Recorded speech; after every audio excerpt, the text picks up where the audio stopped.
Revisando lo que reportan corresponsales que estuvieron al tanto del juicio, como David Brooks, corresponsal del periódico La Jornada, que escribe: en una escueta orden, el juez Brian Cogan informó que después de revisar materiales sometidos por los abogados defensores, encabezados por César de Castro, en apoyo de su petición de aplazar la fecha de la sentencia, y cito, la Corte determina que el acusado ha mostrado buena causa para la extensión solicitada y establece que la sentencia será dictada, pero hasta el 1 de marzo de 2024. Pues mira, desde la trinchera periodística, ojalá que esto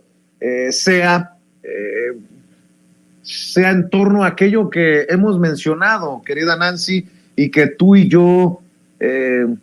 advertimos cuando una de las fiscales en el juicio, en sus argumentos finales, señalaba que ante los miembros del jurado, no se vayan a creer el cuento de este señor de que es uno con muy mala suerte y que todo mundo se pone de acuerdo para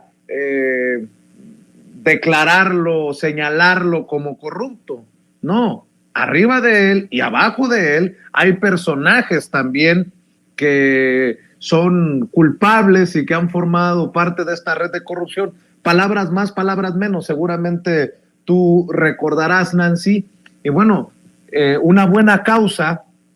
para que el juez Brian Cogan les dé más tiempo y que puedan en algún momento los defensores pedir con base un nuevo juicio, pues sería que hay información de la gente de arriba. Por ahí va la cosa, creo yo, tratando de analizar esto que tampoco es del otro mundo, es parte de estos procesos mediáticos, políticamente intensos, en fin, estos juicios contra personajes que resultan relevantes, muy relevantes, Nancy. Sí, Vicente, y sobre todo esta parte que señalas que sí nos llamaba la atención justo cuando estábamos allá cubriendo este juicio contra García Luna. Estuvimos, digamos, en el último tramo, que fue uno, yo considero, de los más intensos de todo lo que se vivió en esas horas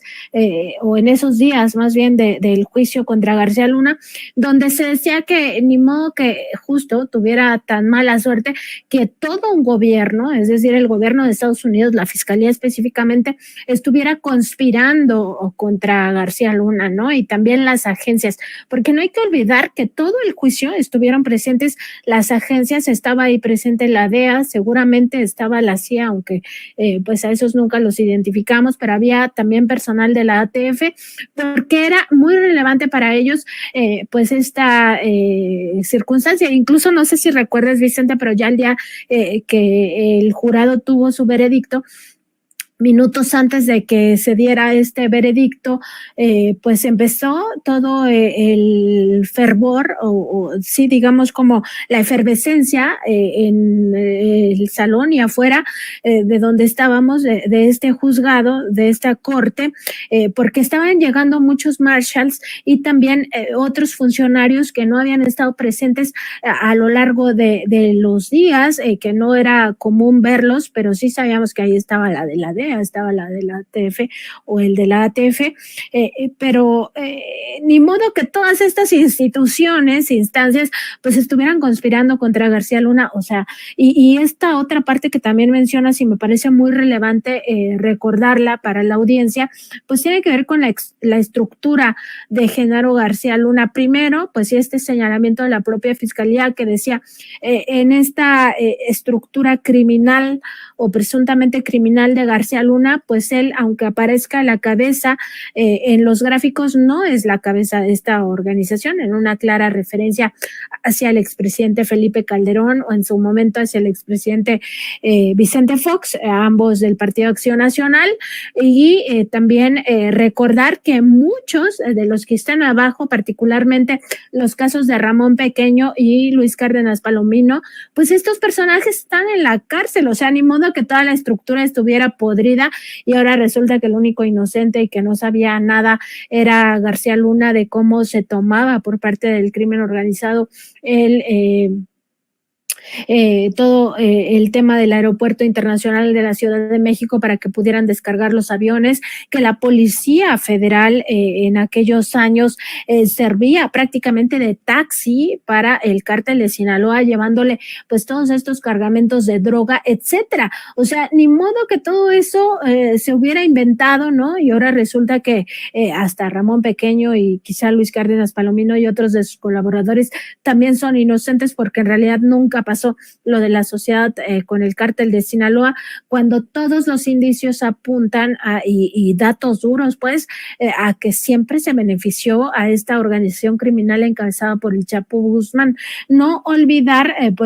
justamente estas dos partes importantes en el juicio contra García Luna, que llevan además al jurado a determinar que es culpable. Yo me acuerdo que en aquel momento a mí me parecía pues un desatino de parte de la Fiscalía no conocer a profundidad todo el tema de México, porque se concentraban más en los datos que tenían que ver con el tráfico de cocaína y cómo lastimaba a la sociedad. Específicamente se refirieron en varias ocasiones a los jóvenes de Brooklyn, de todo Nueva York, de Manhattan, etcétera, donde ellos pues eran víctimas de todo este narcotráfico, ¿no? De la propia drogadicción, de las secuelas de la drogadicción, incluso de la muerte. Y yo decía, pero es que se concentren también en lo importante, que es todo el daño que se le hizo a la sociedad, al pueblo de México, ¿no? Porque pareciera que aquí en México pues no hubieran muertos, que no hubo toda una serie de masacres, etcétera. Pero después comprendí cómo se estructuró este juicio, pensando pues sí justo en que las evidencias que tenía que tener el jurado pues eran las que tocaban más a su tema, ¿no? A su vida cotidiana, porque finalmente son personas que no necesariamente conocen cómo está la situación mexicana, y que pues muy pocos de ellos quizás sintieran empatía o no todos tuvieran esta empatía con los mexicanos. Entonces sí me parece que la aportación de pruebas estuvo siempre del lado de la Fiscalía y no del lado de García Luna, incluyendo esta última parte de que él no subiera al estrado, que no subiera al banquillo de los acusados, porque no tenía la capacidad de defenderse a sí mismo, no tenía autoridad moral, estaba totalmente desacreditado, y la única testigo que subió por parte de la defensa, no hay que olvidarlo, fue su esposa Linda Cristina Pereira, de quien ahora se sabe pues ya existen fichas rojas para buscarla en 180 países a partir de la solicitud que ha hecho la Fiscalía General de la República de aquí de México. Y en ese contexto, pues recordar que lo hizo pues cometiendo perjurio totalmente, y que ahí también me parecía indignante que la Fiscalía no tuviera mucho conocimiento para decirle, oiga, esto que está diciendo de que sus casas las adquirió con créditos de Infonavit, con crédito de la banca privada e incluso con mucho esfuerzo y cheques de finiquitos de su trabajo en el CISEN o de seguro de separación individualizada cuando estuvo al frente de la AFI, es imposible, o sea, que le hubiera alcanzado para todas esas residencias, ¿no? O que le dijeran también todo el tema de que era inverosímil que ella misma dijera al mismo tiempo que estaba en una situación de mucho riesgo desde que García Luna asumió la AFI, y que traían seguridad ella, sus hijos,